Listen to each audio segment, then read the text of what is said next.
Good morning, all of you. In today's lecture of the surface chemistry, we will discuss about the different types of adsorption. Means adsorption may be of different type. So we will discuss about the classification of the adsorption. So the adsorption process may be classified in the following ways. पहला जो तरीका है classify करने का, उसमें हम ये देखेंगे कि जो कंसंट्रेशन है आपकी एडजॉर्बेट की, वो सॉल्यूशन में ज्यादा है या on the surface of the adsorbent ज्यादा है. On that basis the adsorption process may be of following two types. The first one is the positive adsorption and the other one is the negative adsorption. As the name suggests, in the positive adsorption, the positive adsorption is the process in which the more adsorbate particle get attached on the surface of the adsorbent from the solution. It's called as the positive adsorption. Positive means more adsorption will take place on the surface of the adsorbent. अगर adsorbent के surface के ऊपर अगर adsorption की जो process है वो increase हो जाए, लेकिन अब क्वेश्चन ये उठता है कि ऐसा कब हो. ऐसा सिर्फ तभी हो सकता है कि जो आपका adsorbent है उसको हम कहाँ पे प्लेस करें. उसको आप प्लेस कैसे करें कि adsorbent के surface के ऊपर पहले से जो आपके adsorbate particles है वो कम हो और solution के अंदर आपके adsorbate जो particles है वो ज्यादा हो. It means solution आपका concentrated होना चाहिए. The solution must be concentrated. While in case of the negative adsorption, as the name suggests, कि आपकी adsorption process decrease हो जानी चाहिए. Means जो आपके adsorbent है, एडजोर्बेंट के सरफेस के ऊपर से जो पार्टिकल हैं डिटैच हो जाए. Means there must occurs the detachment of the particles to a larger extent. अगर जो आपके एडजोर्बेंट है उसके सरफेस के ऊपर से पार्टिकल डिटैच कब होंगे?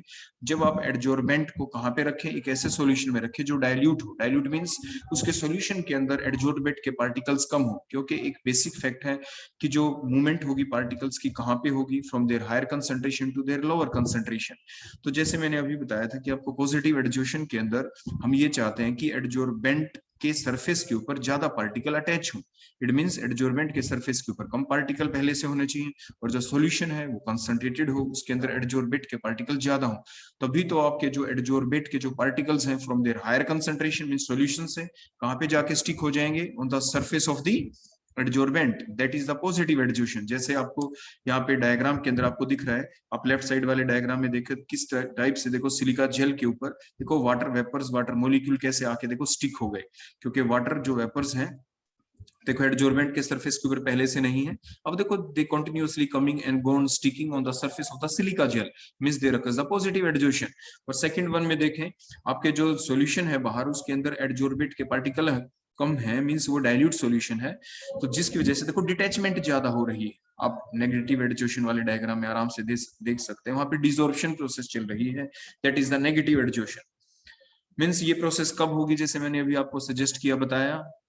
Means the positive adsorption process will take place when the solid adsorbent is placed in the more concentrated solution, while the negative adsorption will take place when the solid adsorbent is placed in the dilute solution. So these are the basic terms only. Means on the basis we can see when the adsorption process will more and when the adsorption process will less, or you can say the decrease. तो कब adsorption process बढ़ेगी? Positive एडजोर्प्शन. कब negative कब एडजोर्प्शन process decrease होएगी? तो that called the negative एडजोर्प्शन. और वो कब होगी वो हमने बताया कि एडजोर्बेंट को आप कहां रखें, कैसे सॉल्यूशन में रखें. If you place the adsorbent in the more concentrated solution तो वो आपका क्या कहलाता है? पॉजिटिव एडजोर्प्शन. मींस एडजोर्बेट कोई भी हो सकते हैं. जैसे हमने यहाँ पे लिया था पॉजिटिव एडजोर्प्शन में, तो हमने जो सिलिका जेल वो कौन था? एडजोर्बेंट. आपसे पूछा जा सकता है एग्जाम में कई बार कि आपको डायग्राम दिखा के ये पूछ लें कि जैसे सिलिका जेल दिखाया है उसके सरफेस के ऊपर आपके वाटर मॉलिक्यूल अटैच हो गए. सिंपली आपसे पूछा जा सकता है कि आप डायग्राम को देख के बताएं which one is adsorbent and which one is the adsorbate. तो आप कहेंगे सिलिका जेल कौन है? एडजोर्बेंट. और आपका वाटर मॉलिक्यूल्स क्या है? वो क्या है आपके? वो है आपके एडजोर्बेट. कौन है? बोलो आपके एडजोर्बेट. तो इन छोटी छोटी बातों का आपको ध्यान रखना है. अब जैसे एक एग्जांपल और हम ले लें, जैसे नीचे जो हमने डायग्राम बनाया उसको अगर हम कुछ इस टाइप से जस्टिफाई करें, when the concentrated KCl solution is shaken with the blood charcoal. अगर हम चारकोल ले लें, अगर हम क्या ले लें? चारकोल ले लें, और उस चारकोल को किसके अंदर डाल दें? कंसंट्रेटेड KCl सॉल्यूशन के अंदर. तो what will happen? The positive adsorption will takes place. Similarly अगर हम डाइल्यूट KCl सॉल्यूशन लेके उसमें चारकोल डाल दें तो what will happen? The negative adsorption will takes place. तो ये थी आपकी सिंपल फर्स्ट टाइप की एडजोर्प्शन, वो थी आपकी फिजिकल और केमिकल एडजोर्प्शन. फिजिकल और केमिकल एडजोर्प्शन. नेक्स्ट अगर हम क्लासिफिकेशन देखें आपकी एडजोशन की तो फर्दर दो टाइप की हो सकती है, on the basis of the interaction in between the surfaces of the adsorbate and the adsorbent, whether the attraction in between the surface of the adsorbate and the adsorbent is the weak van der Waals force of attraction, then it is the physical adsorption, or you can say the van der Waals adsorption. While the other type of adsorption is the chemical adsorption or the chemisorption, means it is the process, it will takes place when there occurs a very strong chemical force of attraction, strong chemical bond is formed in between the surfaces of the adsorbent and the surface of the adsorbate. Means आपके जो surface है, जैसे diagram में आपको दिख रहा है left side वाले में, कि क्या दिखाई दिया आपको, बीच में कौन है, देयर इज एन एडजोर्बेंट, बोलो कौन है एडजोर्बेंट, जैसे हमने लिख दिया for example it is a metal, हमने मेटल ले लिया, और जो पार्टिकल आके स्टिक हो रहे हैं वो कौन है आपके, वो है आपका एडजोर्बेट। मान लीजिए गैसेस पार्टिकल आके स्टिक हो गए, तो जो वो स्टिक हुए तो कैसे हुए, हमने लिखा देखो बॉन्ड, कैसा बॉन्ड है, दैट बॉन्ड में भी the weak van der Waals bond, अगर weak van der Waals bond है तो ये जो डायग्राम कहलाएगा किस चीज का, आपका van der Waals एडजोर्शन, और you can say the physical adsorption. If that attraction here is the strong covalent bond, then it is called as the chemical adsorption. Similarly, आप इस डायग्राम में देख रहे हैं राइट साइड वाले में, जिसमें हमने दिखाया एडजोर्बेंट को हमने दिखाया ब्लैक कलर से, एडजोर्बेट पार्टिकल्स को दिखाया ग्रीन कलर से। जब आके स्टिक होते हैं तो on the basis of the nature of the force of attraction, whether it is a weak van der Waals force of attraction or a strong chemical bond is formed between the surfaces of these two substances, the adsorption may either be the physical adsorption or the chemical adsorption. यही definition बन जाती है physical adsorption और chemical adsorption की। तो what is the definition of the physical adsorption? So the process in which the adsorbate particle get adsorbed on the surface of the adsorbent by the weak van der Waals force of attraction, then it is called the physical adsorption. And the process in which the adsorbate particle gets stick on the surface of the adsorbent by forming a strong chemical bond, then it is called as the chemical adsorption. तो आप उसे क्या कहेंगे, chemical adsorption कहेंगे, क्योंकि जो आपका weak van der Waals force of attraction है, it can takes place in between any of the two particles, वो तो हम जानते हैं, वो अभी हम नेक्स्ट स्टेप में लिखेंगे, लेकिन पॉइंट नंबर 2 हम simple on the base of force of attraction लिख सकते हैं कि फिजिकल एडजोर्शन में कौन सी फोर्सेस हैं एडजोर्बेंट और एडजोर्बेट के बीच में, means the physical adsorption involves the weak van der Waals force of attraction, while the chemical adsorption involves the strong chemical bond. Next point, जैसे कि हमने पहले पढ़ा था अपने प्रीवियस लेक्चर के अंदर कि हमने डिफाइन किया था what is the heat of adsorption, तो हमने कहा था कि आपके जो एडजोर्बेंट है उसके सरफेस के ऊपर अगर 1 मोल एडजोर्बेट पार्टिकल आके स्टिक होते हैं तो उस वक्त कितनी हीट इवोल्व होती है, कितनी एनर्जी इवोल्व होती है, that called as the heat of adsorption. इसलिए आपने यहाँ पे यूनिट्स में भी देखेंगे हम पर मोल जरूर लिखेंगे। तो हीट ऑफ जो एडजोर्शन है वो फिजिकल एडजोर्शन के केस में लो होगी, that is in between 20 to 40 kilo joule per mole. Per mole means कितना एडजोर्बेट आके स्टिक हुआ on the surface. 1 mole adsorbate जब स्टिक होता है on the surface of the adsorbent, उस वक्त कितनी हीट या एनर्जी होती है evolve, that called as the physical adsorption. क्योंकि फिजिकल एडजोर्शन के दौरान सिर्फ weak van der Waals force of attraction हुई, तो मींस जो मैग्नीट्यूड क्या है फोर्स ऑफ अट्रैक्शन का, अगर कोई फोर्स ऑफ अट्रैक्शन हुई ही नहीं थी, नो हीट इज इवॉल्व, कुछ समथिंग फोर्स ऑफ अट्रैक्शन हुई like the van der Waals force of attraction हुई, तो something heat is evolve like the 20 to 40 kilojoule पर मोल। While in case of the chemical adsorption, the heat of adsorption value is very high, that is in the range of 40 to 400 kilojoule per mole. तो means किसमें heat of एडजोर्शन ज्यादा हुई, जहां पे strong chemical bond बने वहां पे heat ज्यादा इवोल्व होगी, हीट एनर्जी ज्यादा इवोल्व होगी, that is the chemical adsorption. Next हम देखेंगे अगला पॉइंट कि आपका जो फिजिकल एडजोर्शन है it is reversible in nature because the weak van der Waals bond that can be formed in between any of the two particles. For example, आपके hand के ऊपर आप पेन लें, अपनी पाम के ऊपर, अपनी हथेली के ऊपर उसको रखें तो आपके पेन और आपकी हथेली के बीच में जो आपकी फोर्स ऑफ अट्रैक्शन है that is nothing, that is the weak van der Waals force of attraction. Means pen को आपने उठाया, वो दोबारा से फिर से उठ गया, मींस ये simple weak van der Waals force of attraction होती है। सिमिलरली यहाँ पे अगर आपके एडजोर्बेंट और एडजोर्बेट पार्टिकल देखो, हमने एडजोर्बेंट पार्टिकल को ग्रीन कलर से दिखाया, सिल्वर कलर से हमने दिखा रखा है आपके एडजोर्बेट पार्टिकल्स को, उनका कलर चेंज नहीं हुआ, देखो ग्रीन ग्रीन ही है और आपका सिल्वर सिर्फ वो जाके सरफेस के ऊपर जाके बैठ गए और दोबारा से देखो ये फिर से अलग हो जाएंगे, देखो हो गए ना फिर से अलग, मींस रिवर्सिबल है, जाके स्टिक होते हैं और दोबारा से फिर वो हट सकते हैं वहां से, मींस ड्यू टू द बोलो किसकी वजह से, due to the presence of the weak van der Waals force of attraction. तो जो फिजिकल एडजोर्शन होती है it is generally reversible in nature and no new compound is formed on the surface of the adsorbent. Adsorbent के surface के ऊपर कोई नया compound नहीं बनेगा फिजिकल एडजोर्शन के दौरान। लेकिन अगर हम केमिकल एडजोर्शन को देखें, आप ध्यान से देखो एडजोर्बेंट वही ग्रीन कलर का है और जो आपके पास एडजॉर्बेट है, आप दोबारा से देखना डायग्राम के अंदर, इसी के अंदर देखो, दोबारा से आपके एडजॉर्बेट आए, देखो सिल्वर कलर के थे, लेकिन जैसे ही अटैच हुए कलर चेंज हो गया, ग्रीन हो गया, means new compound is formed on the surface of the adsorbent. Means अगर नया कंपाउंड बन गया और जब आप इसको हटाएंगे तो दोबारा से वही चीज आपको नहीं मिलेगी। फॉर एग्जाम्पल, मान लीजिए बाहर से आपके कोई ए टाइप का एडजॉर्बेट है, वो आके स्टिक हो गया, अब रिएक्शन के बाद ए नहीं रहेगा, अब कोई नया कंपाउंड बन गया, न्यू प्रोडक्ट बन गया, तो जब आप इन दोनों को सेपरेट करेंगे तो क्या दोबारा आपको ए मिल जाएगा? No, because here new compound is formed, means that chemical addition is an irreversible process। ये एक irreversible process होती है, means chemical addition is irreversible in nature because of the formation of the new compound on their surface, on the surface of the adsorbent, क्योंकि adsorbent के surface के ऊपर नया compound बन जाता है और वो दोबारा से initial वाले जो हमारे reactant थे वही adsorbent और वही same adsorbate हमें दोबारा नहीं मिल सकता है। तो मीन्स आपने क्या सीखा कि जो फिजिकल एडजस्टेशन है, it is reversible in nature because no new compound is formed during the physical adsorption, while the chemical adjustment is irreversible in nature because new compounds are formed during the chemical adjustment on the surface of the adsorbent। और इसी वजह से आपके जो physical adsorption है, क्योंकि इसमें कोई नया कंपाउंड बनना ही नहीं होता, इसका नेचर रिवर्सिबल होता है क्योंकि weak van Waals force of attraction ही बननी होती है एडजॉर्बेंट और एडजॉर्बेट के बीच। So it is not specific in nature because the weak van Waals force of attraction can be found in between any of the two, adsorbent और the adsorbate. कोई भी एडजॉर्बेट आ जाए, उस एडजॉर्बेट के साथ जो एडजॉर्बेंट है वो तो weak van Waals force of attraction तो बना ही लेगा। तो means it is not specific in nature because the weak van Waals force of attraction can be found in between any two particles, किन्हीं भी दो पार्टिकल के बीच ये बन सकता है, कोई ये स्पेसिफिक इन नेचर नहीं है, इसलिए physical adsorption. While the chemical adsorption is specific in nature because only the strong chemical bond is formed in between the adsorbent and the adsorbate particles, और इसीलिए इसका नेचर बोलो कैसा होता है, इसका नेचर स्पेसिफिक होता है। नेक्स्ट, अगर हम डिसॉर्प्शन प्रोसेस कर दे, desorption of the gas can be done by increase of the temperature और by decrease of the pressure. Means adsorbent के सरफेस के ऊपर जो एडजॉर्बेट के पार्टिकल देखो आपको दिख रहे हैं, वो आके जो स्टिक हुए हैं फिजिकल एडजस्टेशन के दौरान, अगर हम टेम्परेचर इंक्रीज कर दें they can easily B relieved, आराम से वहां से हट जाएंगे। बाय डिक्रीजिंग द प्रेशर, अगर हम प्रेशर कम कर दें तो भी वो पार्टिकल एक दूसरे से दूर हो जाएंगे।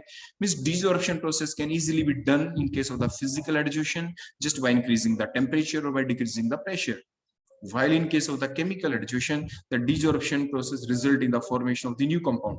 अगर एक बार केमिकल बॉन्ड बन गया, आपका न्यू प्रोडक्ट बन गया, तो अगर आप इनको सेपरेट करेंगे तो न्यू प्रोडक्ट ही सेपरेट होंगे। Means desorption process results in the formation of the new compound.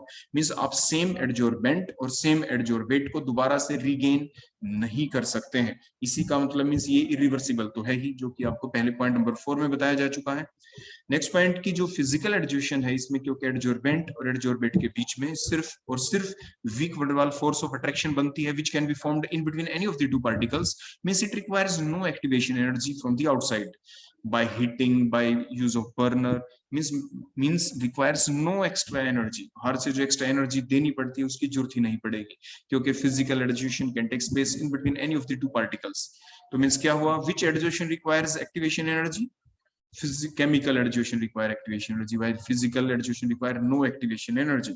क्योंकि जो chemical adjustment है इसमें activation energy क्यों चाहिए, इसलिए चाहिए क्योंकि जब कभी भी chemical bond बनता है तो उसके दौरान देखो, आप सभी ये बेसिक डायग्राम देखो जानते हैं, देखो मैं आपके सामने अगर ड्रा करूं, ये एनर्जी लेवल डायग्राम है, आप सभी जानते हैं। देखो इस टाइप से अगर हम यहाँ पे ले लें आपकी एनर्जी, देखो इस टाइप से इस एक्सिस के ऊपर एनर्जी, और यहाँ पे इस एक्सिस के ऊपर हम ले लेते हैं time, means progress of the reaction. जब टाइम 0 था तो बोलो आपके पास क्या थे, रिएक्टेंट थे। रिएक्टेंट कौन है यहाँ पे, वन इज एडजॉर्बेंट और other one is the adsorbate. Adsorbent और एडजॉर्बेट दो टाइप के आपके पास रिएक्टेंट हैं। Now they come closer to each other, results in the process of the adsorption. If that particular process is a chemical adsorption that can not takes place easily, means because it result in the formation of the chemical bond. और chemical bond बनने के लिए मान लीजिए यहाँ पे जो भी रिएक्टेंट है उनको हम ऐसे शो कर देते हैं, that is the energy of the reactant. अब इनको प्रोडक्ट बनना है क्योंकि केमिकल एडजॉर्प्शन है तो product will be found. So for the formation of the product they requires some, देखो इधर हमने ये दिखा दिया एनर्जी ऑफ द प्रोडक्ट, मान लीजिए प्रोडक्ट बन जाएगा कोई, और इसको बनाने के लिए now require some activation energy. कुछ एनर्जी रिएक्टेंट की पहले से थी और कुछ ये एक्स्ट्रा जो एनर्जी चाहिए इसी को कहते हैं एक्टिवेशन एनर्जी। तो means that extra amount of energy which is required to cross over that energy barrier, और you can say to convert the reactant into product, means of formation of the product, that energy is called the activation energy. और ये जो total energy होती कुछ थी, कुछ बाहर से लेनी पड़ी, तो इन टोटल का जो सम होता है उसे थ्रेशोल्ड एनर्जी कहते हैं, जो आप जानते ही हैं। तो ये था डायग्राम, एनर्जी लेवल डायग्राम, जो कि एनर्जी और किसके बीच था, प्रोग्रेस ऑफ द रिएक्शन के बीच। तो इसके बेसिस के ऊपर आप देख पाए होंगे कि केमिकल एडजस्टमेंट करने के लिए थर्मोडायनेमिक्स के अनुसार रिएक्टेंट को प्रोडक्ट में बनाने के लिए, क्योंकि प्रोडक्ट बनता है केमिकल एडजस्टेशन के दौरान, तो something extra amount of energy is required, that called the activation energy. तो आप इस डायग्राम से अच्छे से समझ गए होंगे।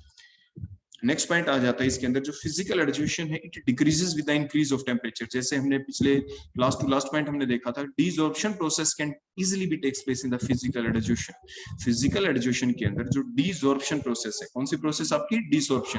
सो डिसॉर्प्शन जो प्रोसेस है वो इजीली हो जाती है। कैसे इजीली हो जाती है, bye increase of the temperature. क्योंकि टेम्परेचर हमने इंक्रीज किया और उससे क्या हुआ, देखो हमने अभी अभी ये सीखा था ना कि आपके पास ये एक पार्टिकल है, देखो ये एडजॉर्बेंट का है, और यहाँ पे जो पार्टिकल देखो आके जो सरफेस के ऊपर जो स्टिक हो रहे थे, इन्होंने कैसा बॉन्ड बनाया, इन्होंने इस सरफेस के ऊपर जो बॉन्ड बनाया था, जो भी हमने बताया, that is only the weak van डाल बॉन्ड। कैसा बॉन्ड है ये, that is only the weak van डाल बॉन्ड। और जो ये वीक वन डाल बॉन्ड बना है, it can easily be break. हमने थोड़ा सा इंक्रीज किया, अगर हम बाहर से बोलो क्या कर दें, यहाँ पे इंक्रीज कर दें, अगर हम टेम्परेचर बोलो क्या कर देंगे, इंक्रीज। अगर हम टेम्परेचर इंक्रीज कर देंगे तो जो वीक वन डाल बॉन्ड है दे विल ब्रेक, तो ये इजिली ब्रेक हो जाएंगे। तो मींस कहने का मतलब क्या था, जब हमने टेम्परेचर इंक्रीज ही नहीं किया था, मींस जब रूम टेम्परेचर था, जब नॉर्मल टेम्परेचर था, तो आप अपने ग्राफ में देखें, देखो बिल्कुल स्टार्टिंग में जहां पे टेम्परेचर बहुत ही कम है, देखो यहाँ पे, तो उस वक्त देखें फिजिकल एडजस्टेशन बोलो कितनी है, सबसे ज्यादा है। देखो फिजिकल एडजस्टेशन हमने रेड पॉइंट से देखो आपको शो किया। जैसे जैसे हमने टेम्परेचर देखो इंक्रीज कर दिया, टेम्परेचर इंक्रीज किया, तो देखो इसके कोरस्पॉन्डिंग में आप देखें बोलो क्या हुआ, एडजस्टेशन प्रोसेस देखो डिक्रीज हो गई। अगर आप टेम्परेचर और इंक्रीज कर दें तो देखो एडजस्टेशन प्रोसेस देखो और ज्यादा डिक्रीज होगी, देखो ऐसे करके आप देख पा रहे हैं अच्छे से। मींस जैसे जैसे आप टेम्परेचर को इंक्रीज करते हैं, means with the increase of the temperature the weak van डाल bond start breaking. With the increase of the temperature the weak van डाल बॉन्ड स्टार्ट ब्रेकिंग। और जब बॉन्ड ही ब्रेक हो गया तो फिजिकल एडजस्टेशन विल डिक्रीज। तो इस टाइप से आप इस बात का जवाब लिख सकते हैं, आपसे एग्जाम में अलग से भी पूछा जा सकता है। आप ये डायग्राम ड्रा कर देंगे और इस तरह से आप इसका जवाब दे देंगे। तो means with the increase of the temperature the weak van डाल bond between the adsorbate and the adsorbent particle start breaking, वो टूटनी शुरू हो जाएंगी, और जिसकी वजह से क्या होगा, आपके जो फिजिकल एडजस्टेशन है वो क्या हो जाएगी, आपकी डिक्रीज। लेकिन जो आपकी केमिकल एडजस्टेशन है इसमें क्या होगा, जैसे अभी हमने आपको डायग्राम से पीछे बताया भी था, जो एनर्जी लेवल डायग्राम था, देखो मैं दोबारा से यहाँ पे, क्योंकि इस चीज को समझने के लिए मैं कोरस्पॉन्डिंग यहाँ पे ड्रा कर रहा हूँ। केमिकल एडजस्टेशन के लिए हम ड्रा करें, पहले आपके पास रिएक्टेंट है, फिर आपको ये प्रोडक्ट बनाने हैं। रिएक्टेंट को प्रोडक्ट में कन्वर्ट करने के लिए ये एक्स्ट्रा एनर्जी चाहिए, जिस एनर्जी को आप क्या कहते हैं यहाँ पे, एक्टिवेशन एनर्जी। कुछ एनर्जी तो थी रिएक्टेंट के पास पहले से, कुछ एनर्जी हमें बाहर से लेनी पड़ी, that called as the activation energy. यहाँ पे इस एक्सिस पे आप हमेशा एनर्जी लेते हैं, और यहाँ पे आप क्या लेते हैं, that is the progress of the reaction. यहाँ पे प्रोग्रेस ऑफ द रिएक्शन। तो मींस जब आप रिएक्टेंट को प्रोडक्ट में कन्वर्ट करते हैं, मींस आपके जो पार्टिकल्स हैं, कौन है बोलो, आपके पार्टिकल्स। जैसे आपके ये हमने ये एडजॉर्बेंट लिया, इसके सरफेस के ऊपर देखो, सरफेस के ऊपर ये जो पार्टिकल आके स्टिक होंगे, और कैसे होंगे, बाय फॉर्मिंग द बोलो SCB का मतलब bye forming the strong covalent bond. बोलो कैसा बॉन्ड बन गया यहाँ पे, स्ट्रॉन्ग कोवलेंट बॉन्ड। ये कैसे बनेगा वो भी हमने देखा इस एनर्जी लेवल डायग्राम से। Means when the activation energy is required here, क्योंकि एक्टिवेशन एनर्जी इज रिक्वायर्ड है, तो वो कहां से मिलेगी, from the outside by the heating, by use of burner. आप उसको हीट करेंगे तभी तो आपके एडजॉर्बेंट और एडजॉर्बेट के बीच में क्या बनेगा, स्ट्रॉन्ग कोवलेंट बॉन्ड बनेगा। मींस केमिकल जो एडजस्टेशन है, it initially increases with the increase of temperature. आप ग्राफ में देख पा रहे हैं, देखो दोबारा से, बिल्कुल शुरू में तो केमिकल एडजस्टेशन थी ही नहीं, जीरो थी केमिकल एडजस्टेशन। आप एक्सिस पे देखें, फिर देखो जैसे जैसे हमने ये टेम्परेचर इंक्रीज किया, देखो केमिकल एडजस्टेशन देखो क्या हो गई, इंक्रीज। देखो फिर देखो हमने टेम्परेचर फिर इंक्रीज कर दिया, केमिकल एडजस्टेशन फिर इंक्रीज हो गई। फिर एक लिमिट आती है कि जहां तक आप टेम्परेचर इंक्रीज कर सकते हैं, और वहां तक आपकी केमिकल एडजस्टेशन देखो मैक्सिमम हो गई। तो ये वो टेम्परेचर है जहां तक आपने टेम्परेचर इंक्रीज किया, और केमिकल एडजस्टेशन लगातार बोलो क्या होती चली गई, increase. But after the further increase of temperature, जब हम फर्दर टेम्परेचर इंक्रीज कर देंगे तो क्या होगा, तो शुरू में तो हमने क्या बताया कि initially activation energy is required for the formation of the strong chemical bond in between the adsorbent and the adsorbate, so the chemical adsorption increases. But with further increase of temperature, जो ये bond बने हुए हैं, अगर हम further increase कर देंगे temperature, तो ये जो स्ट्रॉन्ग केमिकल बॉन्ड जो बने थे, दे स्टार्ट ब्रेकिंग। अब ये टूटने शुरू हो जाएंगे, देखो ऐसे, ये बीच से देखो ऐसे ऐसे टूट जाएंगे, टूट जाएंगे। तो बॉन्ड ही टूट जाएंगे स्ट्रॉन्ग को जो आपके कोवेलेंट बॉन्ड बने हैं। तो means with the further increase of temperature the already formed chemical bond start breaking and thus the chemical adsorption decreases. तो मैं जैसे ही आपने देखो फर्दर इंक्रीज किया टेम्परेचर, आप देखिए ध्यान से, देखो एडजोशन देखो डिक्रीज हो गई, और देखो टेम्परेचर आपने इंक्रीज किया, देखो टेम्परेचर इंक्रीज, तो क्या हुआ, देखो केमिकल एडजोशन कम हो गई। आपने टेम्परेचर और इंक्रीज कर दिया, देखो केमिकल एडजोशन क्या हो गई, आप ध्यान से देखें इस एक्सिस पे आपकी फिर से डिक्रीज हो गई। तो इस टाइप से आपने क्या देखा कि जो आपकी फिजिकल जो एडजोशन, जो केमिकल जो एडजोशन है वो इनिशियली तो इंक्रीज होती है और with after some limit of the temperature the chemical adsorption start decreasing, वो डिक्रीज भी होनी शुरू हो जाती है। तो एग्जाम में ये अलग से क्वेश्चन भी पूछा जाता है, explain the effect of the temperature on the physical adsorption and explain the effect of the temperature on the chemical adsorption. तो इस टाइप से आप डायग्राम बनाते हैं, ये सारी चीजें लिखते हैं, फिर आपको कंप्लीट मार्क्स मिल जाते हैं। इसके बाद नेक्स्ट हमारा पॉइंट आता है फिजिकल एडजोशन के अंदर, it in the physical adsorption the multimolecular layer formation takes place. कई बार इसी चीज में हम पजल हो जाते हैं कि मल्टीमोलिकुलर लेयर को हम एक्सप्लेन कैसे करें, जबकि जो मल्टीमोलिकुलर लेयर है ना आपको दोनों में बनती हुई दिखाई देगी, फिजिकल एडजोशन में भी दिखती है आपको और केमिकल एडजोशन में भी दिखाई देगी। लेकिन फिर हम उस बात को एक्सप्लेन कैसे करें, क्यों कहा गया फिजिकल एडजोशन के दौरान कि यहाँ पे मल्टीमोलिकुलर लेयर बनती है और जबकि केमिकल एडजोशन के दौरान सिर्फ और सिर्फ आपकी यूनिमोलिकुलर लेयर बनती है। तो उसको हम डायग्राम से आपको समझाते हैं। मान लीजिए that is the surface of the adsorbent, और इसके ऊपर फिर कौन आए, आपके जो एडजोर्बेट पार्टिकल हैं, they come and stick on the surface of the adsorbent by forming the weak van der Waals bond. Weak van der Waals bond देखो बना लिया है, ये एडजोर्बेट के पार्टिकल्स हैं, इन्होंने एक लेयर बना दी है एडजोर्बेंट के सरफेस के ऊपर। बोलो कौन सी लेयर बनी है, ये फर्स्ट लेयर है, और इस लेयर के अंदर एडजोर्बेंट और एडजोर्बेट के बीच कैसे बॉन्ड बना, वीक वंडरवाल बॉन्ड। अब उसके बाद मान लीजिए और पार्टिकल्स भी हैं, ये नेक्स्ट लेयर है आपकी एडजोर्बेट पार्टिकल्स की। अब यहाँ पे एडजोर्बेट और एडजोर्बेट के बीच जो बॉन्ड बना, बोलो वो कौन से वाला बॉन्ड की लेयर है, that is also the weak van der Waals bond. तो ये जो सेकंड लेयर है वो भी वीक वंडरवाल बॉन्ड वाली ही लेयर है। मीन्स हमें ये देखना है कि जो एडजोर्बेंट और जो लेयर बनी है नेक्स्ट एडजोर्बेट वाली, उनके बीच में कौन सा बॉन्ड बना है, वीक वंडरवाल बॉन्ड। और नेक्स्ट जो लेयर वही भी वीक वंडरवाल बॉन्ड, उससे नेक्स्ट लेयर वो भी वीक वंडरवाल बॉन्ड। मीन्स कहने का मतलब क्या हुआ, हम क्यों कह रहे हैं यहाँ पे मल्टीमोलिकुलर लेयर बनी, क्योंकि because the weak van der Waals force of attraction can exist in between the adsorbent and the adsorbate and also in between the further layers in between the adsorbate and the adsorbate। देखो adsorbent और adsorbate के बीच में जो force of attraction वो वही है जो कि फर्दर ऊपर वाली लेयर के बीच में है। Means same type of force of attraction is present in between all the layers, so it called here as the multimolecular layer formation takes place. While in case of the chemical adsorption, आप पहले diagram को देखें, देखिए ये adsorbent हमने show किया, उसके बाद ये आपके एडजोर्बेट आ गए, क्योंकि केमिकल एडजोशन है, so the strong chemical bond will be found in between the adsorbent and the adsorbate particles. तो जो फर्स्ट लेयर बनी है वो कैसा फोर्स ऑफ अट्रैक्शन है वहां पे एडजोर्बेंट और एडजोर्बेट के बीच, that is the strong chemical bond, SCB जो लिखा है स्ट्रॉन्ग केमिकल बॉन्ड। लेकिन जो फर्दर आपकी जो लेयर बनी एडजोर्बेट के जो पार्टिकल्स हैं जो फर्दर एडजोर्बेट के साथ ही दिखा रहे हैं, वो कैसी force of attraction, weak van der Waals bond. Further layer weak van der Waals bond. तो कहने का मतलब क्या हुआ कि जो एडजोर्बेंट और एडजोर्बेट के बीच में जो पहली लेयर बनी वहां पे जो बॉन्ड बना है स्ट्रॉन्ग केमिकल बॉन्ड, क्या उसी बॉन्ड वाली और भी कई लेयर है, नो। स्ट्रॉन्ग केमिकल बॉन्ड वाली कितनी लेयर है, only one layer, so here called as the unimolecular layer formation. Means many layer तो यहाँ पर भी है, लेकिन जो ये शब्द यूज किया गया है यहाँ पे कि unimolecular layer formation takes place in the chemical adsorption that only due to that particular fact कि the strong chemical bond formation layer is only one. तो स्ट्रॉन्ग केमिकल बॉन्ड बनने वाली जो लेयर है एडजोर्बेट और एडजोर्बेंट के बीच जो layer है वो एक ही है, क्योंकि फर्दर जो ऊपर लेयर बनी है वो तो वीक वंडरवाल बॉन्ड वाली लेयर है। तो इसी बेसिस के ऊपर कहा गया कि unimolecular layer formation takes place. तो अब आपको क्लियर हो गया होगा कि केमिकल एडजोशन के अंदर क्यों हम कहते हैं कि unimolecular layer formation takes place, और फिजिकल एडजोशन में क्यों हम कहते हैं कि multimolecular layer formation takes place. तो ये आपने देखा कि ये डिफरेंट टाइप ऑफ क्लासिफिकेशन आपने देखी, आपकी जो एडजोशन है उसको क्लासिफाई करने के आपके डिफरेंट वेज आपने देखे। दो ही मेन तरीके थे जो हमने देखे। फर्स्ट वे के बेसिस के ऊपर आपने क्या देखा था, जो बड़ा सिंपल था कि पॉजिटिव एडजोशन और the negative adsorption. Positive means adsorption increase हो रही है, negative means the adsorption goes on decreasing, वो डिक्रीज हो रही है।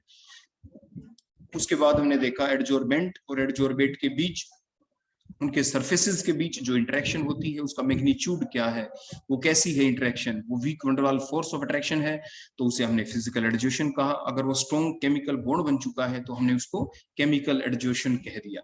तो उसके बेसिस पे भी हमने डिफरेंस देखे। और लेकिन एक चीज आप जरूर ध्यान रखें, फिजिकल और केमिकल एडजोशन के बीच एग्जाम में आपसे डायरेक्ट डिफरेंस भी पूछे जा सकते हैं। 4 मार्क्स 5 मार्क्स का ऐसे क्वेश्चन आ सकता है, 3 मार्क्स का क्वेश्चन आ सकता है।